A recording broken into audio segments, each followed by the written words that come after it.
Services Committee hearing. I'm Councilmember Priscilla Tyson, Chair of the Health and Human Services Committee. Before we begin, please be aware that this hearing is being recorded for rebroadcast on CTV, the Columbus Government Television Channel 3. The rebroadcast schedule is available at www.columbus.gov. The subject of this morning's hearing is the default beverage policy, which concerns providing healthy drink options for kids. Ordinance 2870 of 2020 establishes Chapter 717 Public Health Prohibitions and Section 71701 of the Columbus City Code, requiring that restaurants in Columbus make healthy drinks, including water, low-fat milk, and 100% fruit juice as the default options offered with kids' meals. About one of every 6 Ohio children ages 10 to 17 is obese. As indicated by a 2019 report from the Robert Wood Johnson Foundation, that compares with about 1 in 7 children nationwide. Obesity can increase a child's risk of type 2 diabetes, heart disease, high blood pressure, asthma, and certain cancers. The obesity rate for Ohio preteens and teenagers is 17.1%, representing about 195,400 youth. That's the 10th highest rate in the nation. Again, the 10th highest rate in the nation. According to a recent research brief published by Healthy Eating Research, a national program of the Robert Wood Johnson Foundation, there is a clear and consistent evidence that reducing consumption of sugar-sweetened beverages would improve kids' health. The brief stated that sugar-sweetened beverage consumption is closely tied to an increased risk for developing overweight and obesity, getting dental cavities, and potentially developing insulin resistance among children. In response, many government entities are adopting policies intended to limit the sugar-sweetened beverage consumption amongst children and encourage healthier options.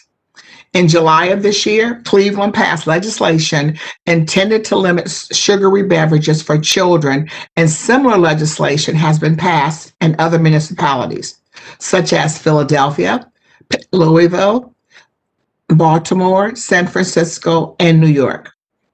The default beverage policy that's being proposed for Columbus is modeled off the ordinance that passed in Cleveland and will take effect 6 months after passage. In addition, food service operations that violate this code will be subject to a fine, and they can also appeal that fine. A warning is given for the first offense, and there is a penalty of $25 for the second offense and $50 for the third and any subsequent violations. These fines are not intended to be punitive, obviously by the low amount of those fines, but meant to encourage restaurants to offer healthy alternatives. We also understand that this is already a common practice in many restaurants. Moreover, this legislation does not restrict choice. Any menu beverage can be ordered with a kid's meal. The ordinance only requires that water, milk, or juice be offered with a kid's meal unless the customer requests another beverage. Led by the American Heart Association, several stakeholders have joined me today to discuss this policy. On today's agenda, we have Dustin Hoffinger, the State Government Relations Director for the American Heart Association, Gail Hogan, Chair of the Ohio American Heart Association Advocacy Committee, Columbus Public Health Commissioner Dr. Mashika Roberts, Gary Dougherty, the Director of the State Government Affairs for the American Diabetes Association, and Alexis Tindall, from the Program Manager for the Center for Healthy Weight and Nutrition from Nationwide Children's Hospital, and also Katherine Ungar, the Policy Associate for the Children's Defense Fund. Now with that, I will transition to our first speaker, Dustin Hoffinger from the American Heart Association. And then after that will be Dr. Roberts, and then we'll have Gary, and then Alexis Tindall. And then finally, we will then have our Katherine Ungar from the Children's Defense Fund. So I will now like to ask Dustin to begin the presentation. Good morning. Hi, good morning, Councilwoman. Thank you for the opportunity to testify today on Ordinance 2870, 2020, that would require restaurants in Columbus to serve as their default beverages, healthy beverages for children. And one of the reasons that this is such an important policy at this time, as you stated through your comments, is the increasing number or percentage of students and young children in Ohio and Columbus specifically that have reached obesity rates. Currently in Franklin County, you mentioned we are slightly higher than the Ohio average of obesity rates in children between the ages of 2 and 4. Unfortunately, that number does not get much better as they get older, and we see an increased rate of 19% of kids between the ages of 10 and 17 based on their body mass index that are considered obese. Then in the adult, and then if you go children by race, we even see some health disparities in those numbers. With non-Hispanic white children, so meaning 2 to 17, at 17%, non-Hispanic Black at 21% of those children are obese, non-Hispanic other race at 22, and then unfortunately topping it off, we have Hispanic or Latino children in the Columbus region and in Ohio at a rate of 28% considered obese, considering their BMI numbers. There's a reason for this, unfortunately, and that reason is just their sugar intake. Most people, when they think of what they're putting into their body, we consider the food and the nutritional facts on the side of a box. When it comes to beverages, we often just grab a drink, whatever we like, and drink it. I've been known to do this with peach tea. And then I turn over the back of it and I see how much sugar is in that. And I say, well, that's my only peach tea for the day.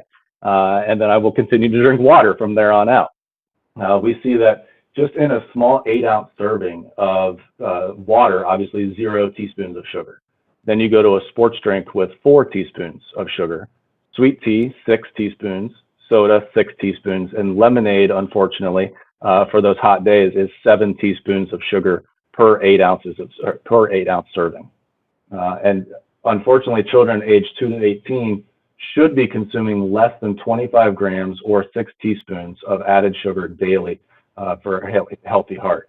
It's just, we're drinking way too much sugar in our youth these days. And it's not a surprise when we look at some sugary drink facts. In 2018, beverage companies who own the healthy beverages as well spent over $1 billion to advertise their sugary drinks versus $573 million for their diet and unsweetened drinks combined. So they own both, but are pushing the sugary beverages, unfortunately, a little bit harder. In addition, not only are they pushing those beverages, but we noticed that they continue to target Black and Hispanic youth with TV ads and other billboard advertisements as well, at a rate of 331 ads per year seen by Black teenagers on television versus 145 ads per year seen by white teenagers. So we're really seeing exactly where this marketing campaign is directed. Fortunately, we do have quite a few restaurants in the state of Ohio and nationwide that have already taken it upon themselves to implement this policy internally. And we sincerely appreciate them doing so. It's for the majority of them that this sort of policy is necessary to curb their intake of children with sugar. Restaurants that still have sugary drinks on the menu that you may recognize, Starbucks, Boston Market, Long John Silver's, Denny's, Outback, Panda Express, etc. And then you look at some of the Big 5 or the Big 12, and they've actually taken it upon themselves to remove that. And that is McDonald's, Subway, Burger King, Wendy's, Chick-fil-A, and Panera Bread to top out the top 12.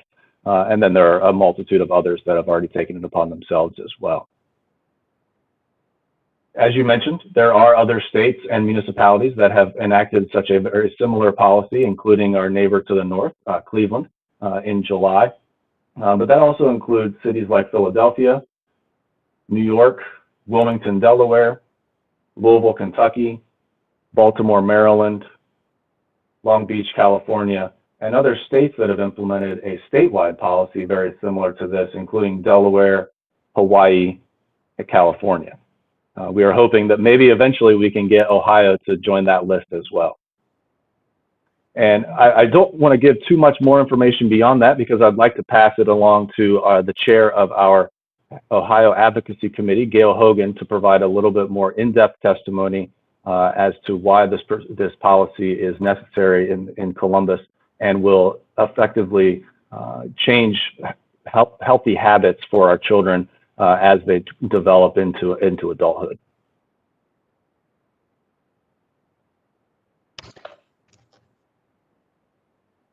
Good morning, everyone. My name is Gail Hogan, and I represent the American Heart Association as a longtime volunteer and chair of the Ohio Advocacy Committee.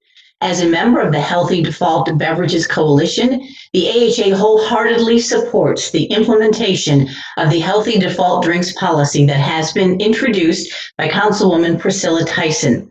We respectfully ask that the members of Columbus City Council support their colleague and Columbus kids and families by ensuring that healthy drinks are offered as the default options in bundled restaurants' kids' meals. Columbus citizens are leading busy lives. More and more families are relying on restaurants for their meals. When the default option for these meals is sugary drinks, it could contribute to a growing health problem. U.S. children and adolescents get 17% of their calories from added sugars, nearly half of which come from sugary drinks. That's 10 times the recommended amount, which puts our kids at risk for chronic conditions such as obesity and diabetes. Obesity is an epidemic affecting adults and children of all ages and demographics, and it starts in youth. In Columbus, 32% of preschoolers and 28% of kindergartners are overweight or obese.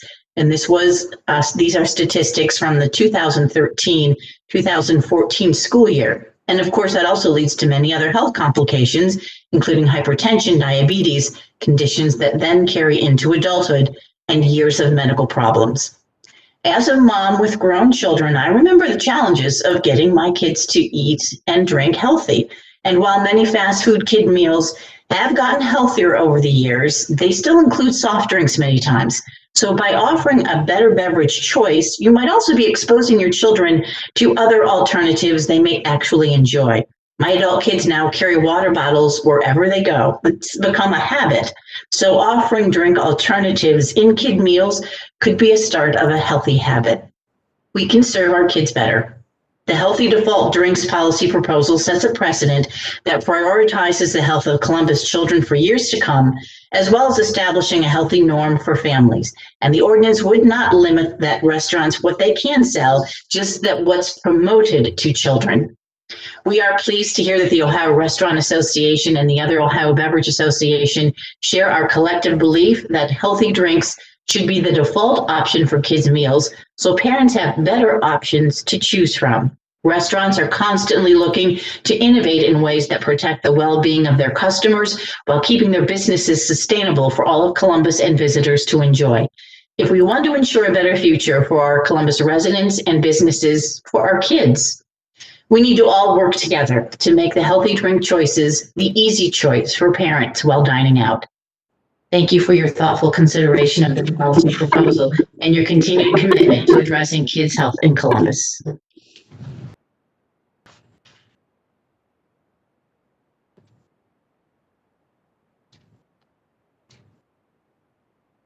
All right. Thank you. I'm sorry. Thank you, Gail and Dustin, for certainly providing us with, first of all, your advocacy on this issue, and also providing us with, in our community, the statistics regarding the concerns and the concern of our children regarding their overall health in regards to obesity, and making sure they're going to be healthy, and also providing the information regarding how this is affecting more people of color. And so, though, and I would like to ask Dr. Mashika Roberts to share her comments. And I noticed that she is drinking water, and she's always promoting water first for thirst. Dr. Roberts, the floor is yours. You're muted.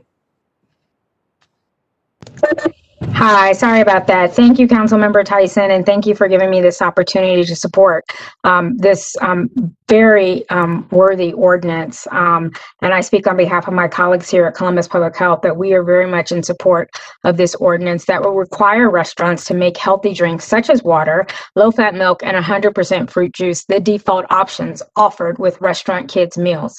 This proposed legislation, which is led by the American Heart Association, has been enacted in cities and states across the country to help address childhood obesity, and I would even say adult obesity in the future. You've heard the statistics about obesity here in our kids, which is too high, and we all know that childhood obesity can lead to adult obesity, and it obviously has an impact even in children in some of those chronic conditions like heart disease and lung disease. But we also need to understand that if we help children grow today in a healthy way, it will also reduce other conditions like attention deficit and hyperactivity disorder, learning disabilities, asthma, as well as some allergies. A healthy weight also helps prevent diseases like diabetes, heart disease, stroke, and even some types of cancer. Many factors contribute to childhood obesity, including the lack of adequate nutrition, some genetics, limited access to sidewalks and parks for children to play and get that physical activity, advertising for unhealthy foods, and limited access to stores with healthy and affordable foods. Oversized food portions at restaurants and overconsumption of empty calories also contribute to obesity. Consider that 40% of children's daily total calories come from soda, fruit drinks, desserts, pizza, and whole milk. 40%. In fact, numerous studies show that a habitual sugar drink consumption is a key risk factor for childhood obesity and a greater risk of cardiovascular disease, heart, high blood pressure, cavities, and a lack of critical nutrients like calcium. Despite the negative health impact, the availability of sugary soft drinks, sport drinks, sweetened tea, coffee, and fruit-flavored drinks has tripled over the last 70 years. Almost 2/3 of U.S. children between the ages of 2 and 19 drink at least one sugary drink a day, which can increase a child's likelihood of developing obesity during their childhood by almost 60%.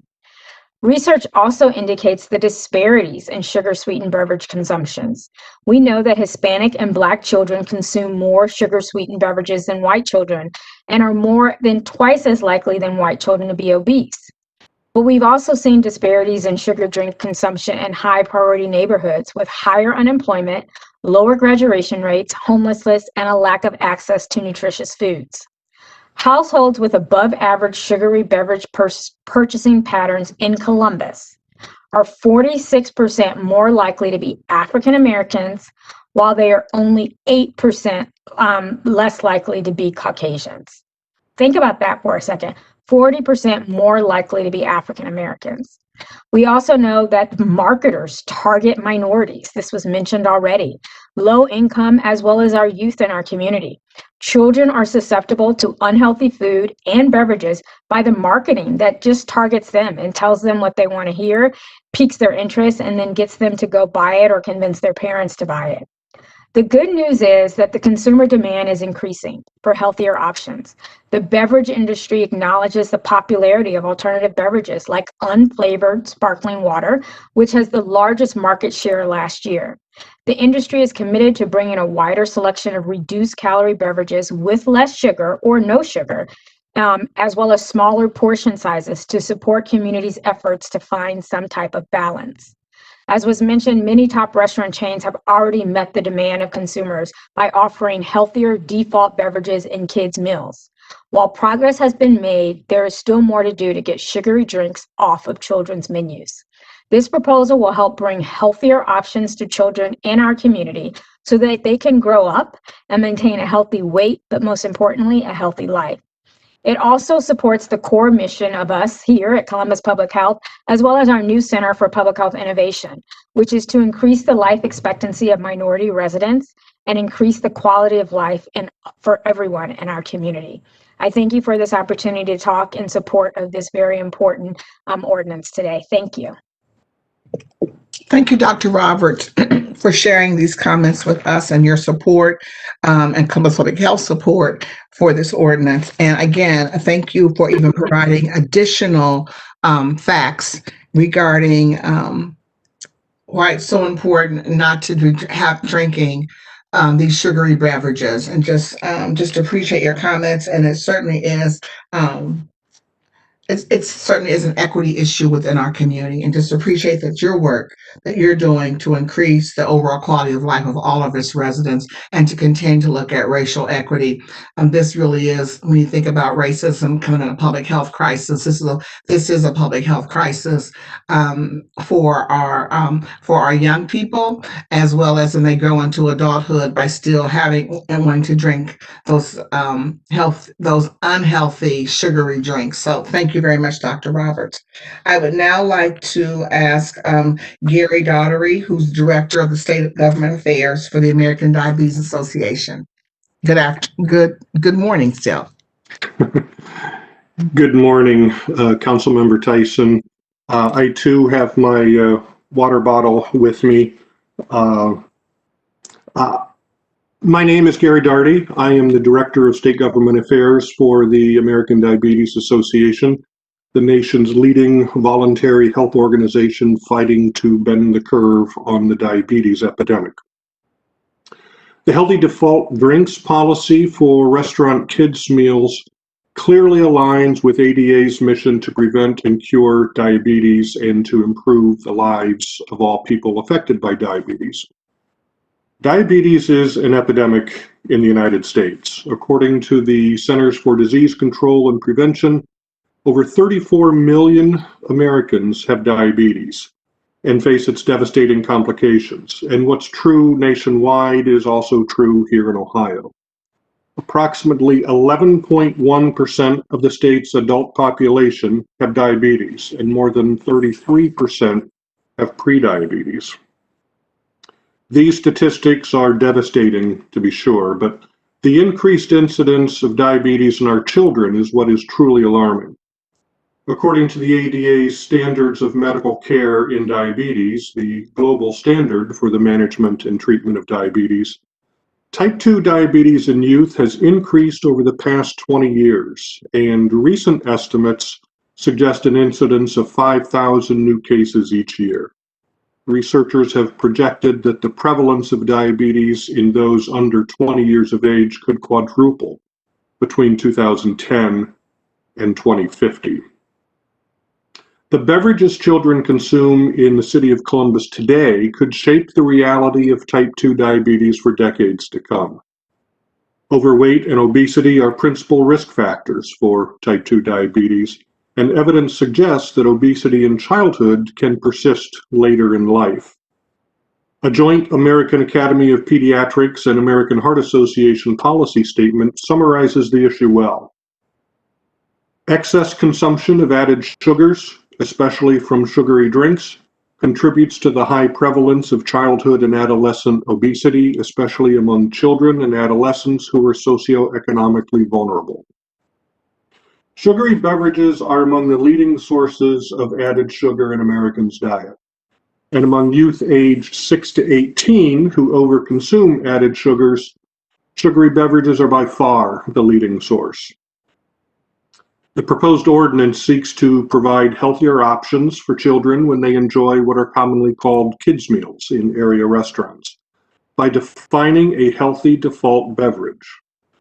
Whereas a customer may request and receive a sugary beverage, the default option would be the healthier beverages outlined in the ordinance. This is a positive step toward educating young people and their parents about the health risks associated with the consumption of high-calorie and nutrient-poor foods, particularly sugar-added beverages. The ADA also recognizes that type 2 diabetes disproportionately impacts youth of ethnic and racial minorities. The standards of medical care recommend that nutrition for youth with type 2 diabetes, like all children, should focus on healthy eating patterns and reducing caloric intake. The ADA urges support for ordinance number 2870-2020 and commends Councilmember Tyson and the entire Columbus City Council for making the health of our greatest asset, our children, of paramount importance. Thank you, Councilmember Tyson, for the opportunity to spend some time with you this morning, and I'd be happy to answer any questions when it's appropriate. Thank you, Gary. I don't have any questions. I just thank you for the work that you do each and every day in regards to, focusing on diabetes within our community. And this is just the sobering information that we're listening to this morning in regards to our children. But again, I'm happy that we have this new legislation that I hope that my council colleagues will support in order to begin to change outcomes for our children. So thank you. Our next speaker will be Alexis Tindall. She's a program manager from the Center for Healthy Weight Nutrition from Nationwide Children's. Hi, good morning. Thank you, Council Member Tyson, for allowing me to take the opportunity to speak today on behalf of the default healthy beverage ordinance, which would require restaurants to offer healthy drink options as part of the kids' meals. Nationwide Children's Hospital strongly supports this ordinance as it will reduce the consumption of sugary drinks, which can cause significant health concerns in our children, and more importantly, obesity. My name is Alexis Tindall, and I'm the Program Manager for the Center for Healthy Weight and Nutrition at Nationwide Children's Hospital. For those of you who are not aware of what we do at the center, it's a comprehensive tertiary care obesity clinic that is nationally and internationally recognized as a leader for improving health outcomes for children living with obesity. The center reaches more than 5,000 children in our clinic setting annually, and more than 5 times that number in our outreach and community events in and around Franklin County. I'd just like to highlight that what the work that we do here in the center is we particularly just see patients and families that the children are struggling with obesity. Evidence suggests when a healthier choice is the easier choice or the default choice, people are more likely to make it. In 2010, I'm happy to share that Nationwide Children's Hospital was the first freestanding children's hospital to implement a policy banning sugar-sweetened beverages within all of our facilities. In doing so, we set an example for our patients, our families, and our community at large, and we supported our Columbus Public Health Department's Water First for Thirst initiative, as well as doing this. The results of our sugar-sweetened beverage ban, which we published in the American Journal of Public Health, led to a 7% increase in water and 22% increase in milk beverage sales. And we didn't see a significant change in our cafeteria beverage revenue. This ban, which has now been successfully sustained for the last 10 years, supports the likelihood that a positive outcome should occur if the healthy default beverage ordinance can be implemented. In 2020, so just this year, Nationwide Children's Hospital has launched a 10-year population health initiative known as Pediatric Vital Signs. As part of the work that we're doing for Pediatric Vital Signs, our goal is to have an effort to meaningfully measure the well-being of our children in Franklin County across 8 metrics spanning our childhood. Obesity has been identified as one of those important metrics.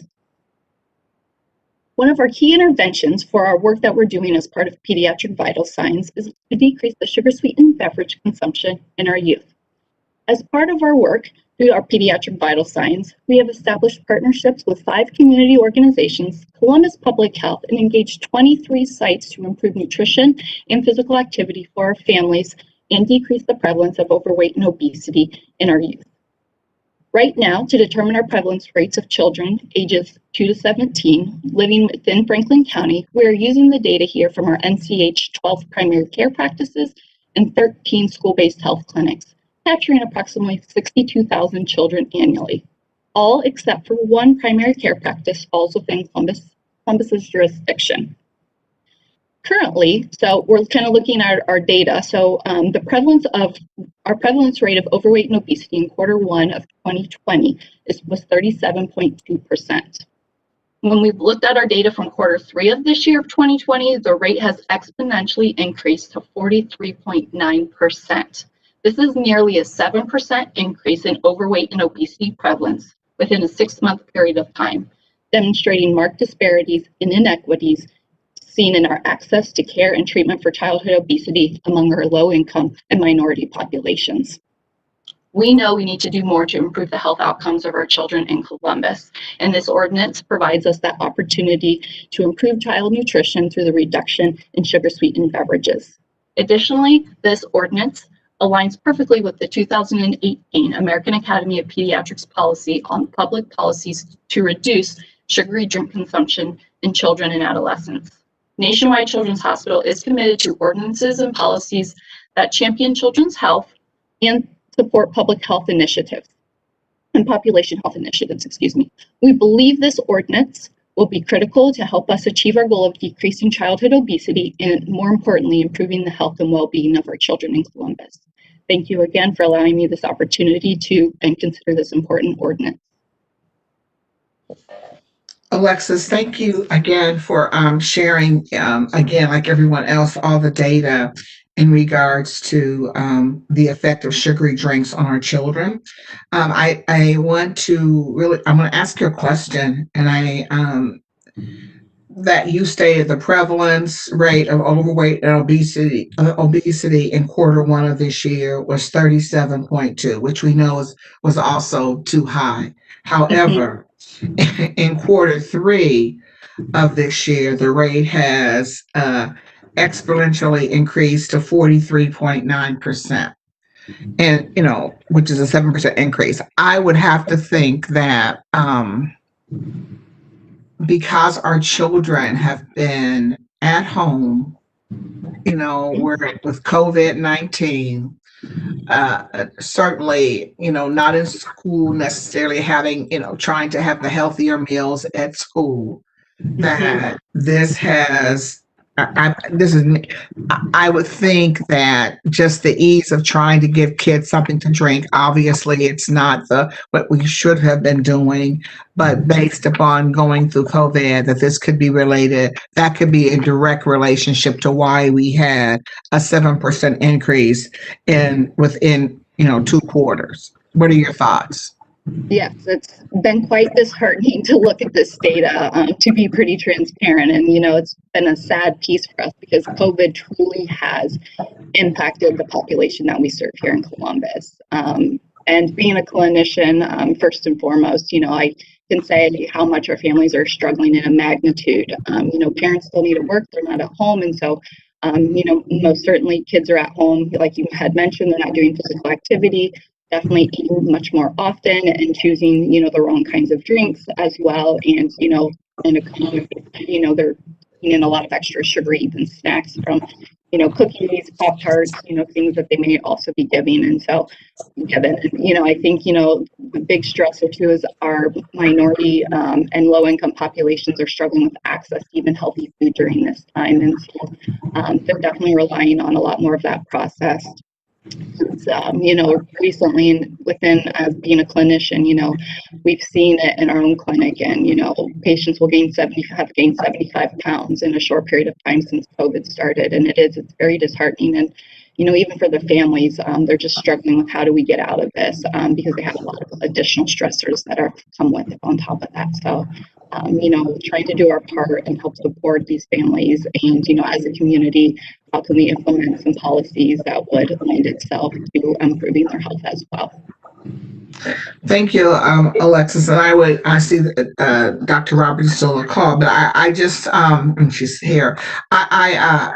When I think about, when you think about COVID and the effects of COVID, we certainly, have been so focused on making sure that we do everything that we can to prevent from getting COVID.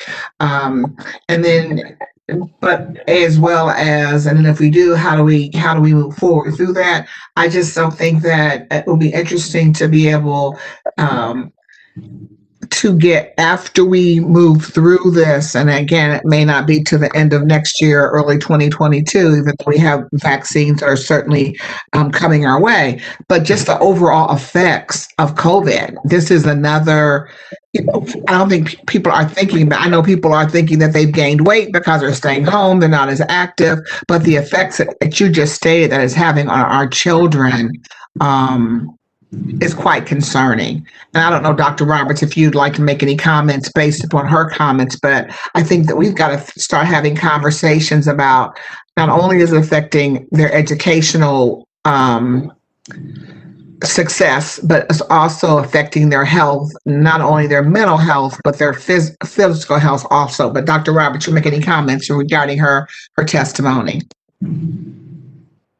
Sure, I'd be happy to. And, you've probably heard many across the country talk about the COVID-19 pandemic being a humanitarian crisis.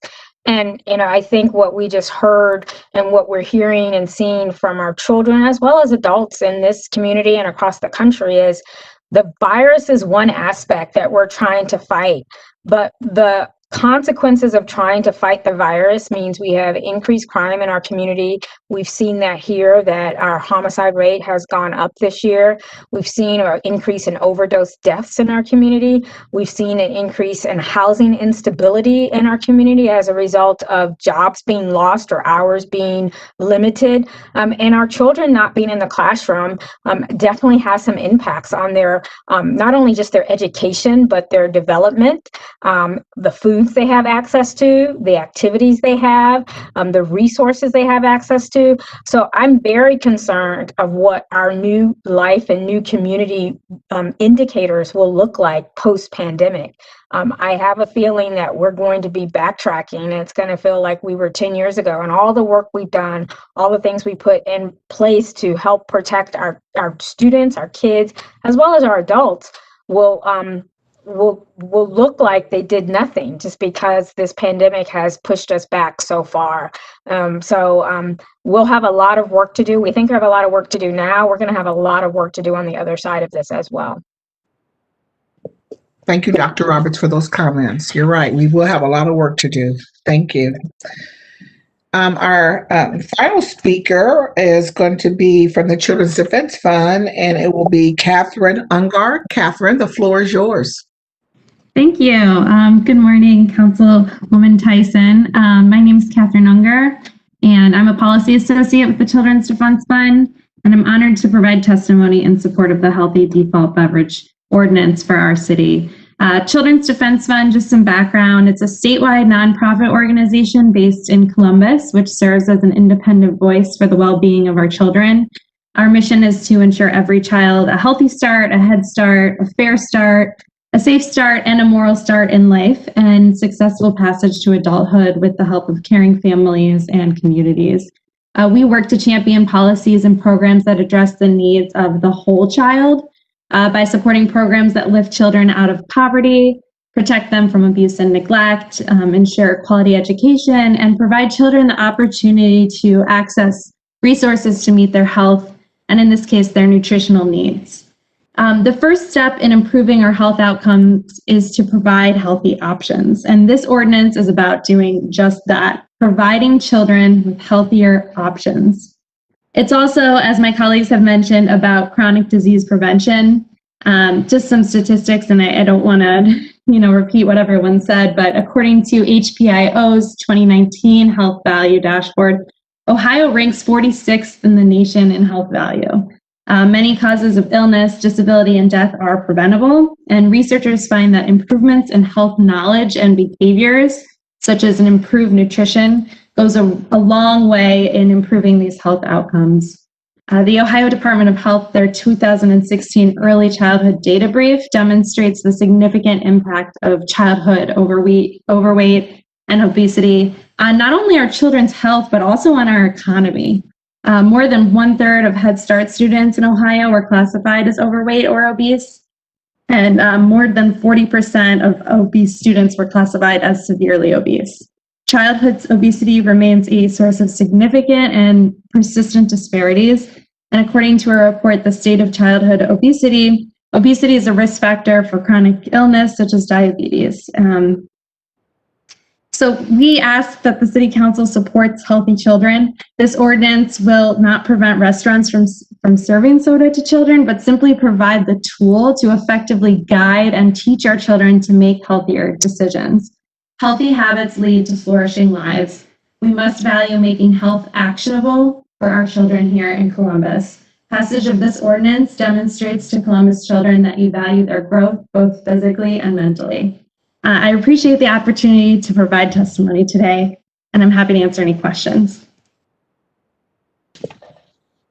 Thank you very much for Katherine for sharing comments and representing the Children's Defense Fund of Central Ohio. Certainly, you have been an advocate for children, and this organization is really about being an advocate for our young people.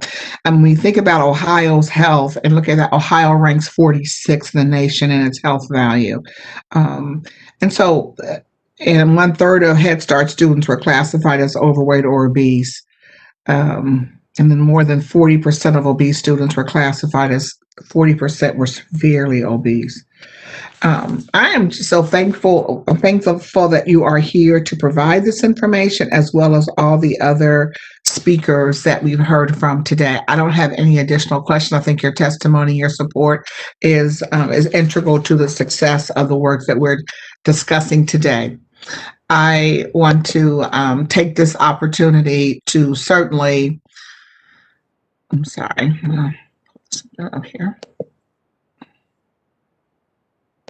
want to take this opportunity to again thank everyone who has spoken today. And as we can see from this listening to the speakers today, from our viewing and listening audience, that the increase of diabetes and obesity in children and legislation like the default beverage policy is a tool in our toolbox to help support good nutrition. This legislation, again, does not limit personal choice. Individuals ordering kids' meals can, again, select any drink on the menu. However, the default beverage policy is an effort to provide healthier options. And I'm just hopeful that individuals who have been listening to this hearing will, after all this testimony, will begin to make sure that they're asking for healthier options for their children. And I think that when parents get information like we provided today, when people know better, they generally will do better. I also want to recognize, I have to recognize really the work of Dustin and the American Heart Association. This is all the organizations, but Dustin has certainly been constantly in contact with my office. And I do also appreciate that some of the members of this Healthy Beverage Coalition. It's been the American Heart Association, Children's Defense Fund, State Auto Insurance Companies, Children's Hunger Alliance, the Ohio chapter of the American College of Cardiology, the Ohio chapter of the American Academy of Pediatrics, the Ohio Academy of Nutrition and Dietetics, Columbus Dietetic Association, American Diabetes Association, Nationwide Children's, Mount Carmel Health System, Local Matters, Ohio Health, Columbus Public Health, Dietitian in Your Kitchen, and Columbus City Schools. And again, I appreciate the conversations and the thoughtful consideration of the Ohio Restaurant Association and the Ohio Beverage Association. And many of them have already are providing those better options within our community. And so again, I'm going to thank Dustin, and I want to thank Gail Hogan as chair of the Ohio American Heart Association Advocacy Committee. Again, our Dr. Mashika Roberts, our Columbus Public Health Commissioner, Gary Dougherty, Director of the State Department Affairs for the American Diabetes Association, Alexis Tindall, the Program Manager at Center for Healthy Weight Nutrition at Nationwide Children's, and Katherine Ungar, the Policy Associate for the Children's Defense Fund. I also want to share that the first reading for this ordinance will 2870 of 2020 will be Monday, December the 7th. And the legislation will be on the agenda for a vote on December the 14th. And again, if it is passed, again, it will be 6 months. This will go into effect 6 months after the passage of the legislation. So there's time to educate, certainly the Restaurant Association. Again, I also have to thank my council members and their staff who serve our community with pride each and every day. And I also want to provide a special thank you to our Legislative Research Office and Chris Maitland. And Chris did a lot of work on this legislation and meeting with key stakeholders. My staff, Nicole Harper and Carl Williams. I have to thank Angela Burks from the clerk's office. During this period of time where we certainly cannot be in council chambers, Ms. Burks coordinates the technology that allows us to hold virtual hearings. And right now we're holding a lot of hearings, and I just really appreciate her. And then lastly, I have to always thank the hardworking team at CTV who make these hearings possible. And most importantly, I have to thank the residents who allow me to do this work every single day, but thank them for their support of the work that we do. And thank you. So now thank you for joining the Health and Human Services Committee hearing. I appreciate everyone that's been here today, and we are now adjourned. Thank you.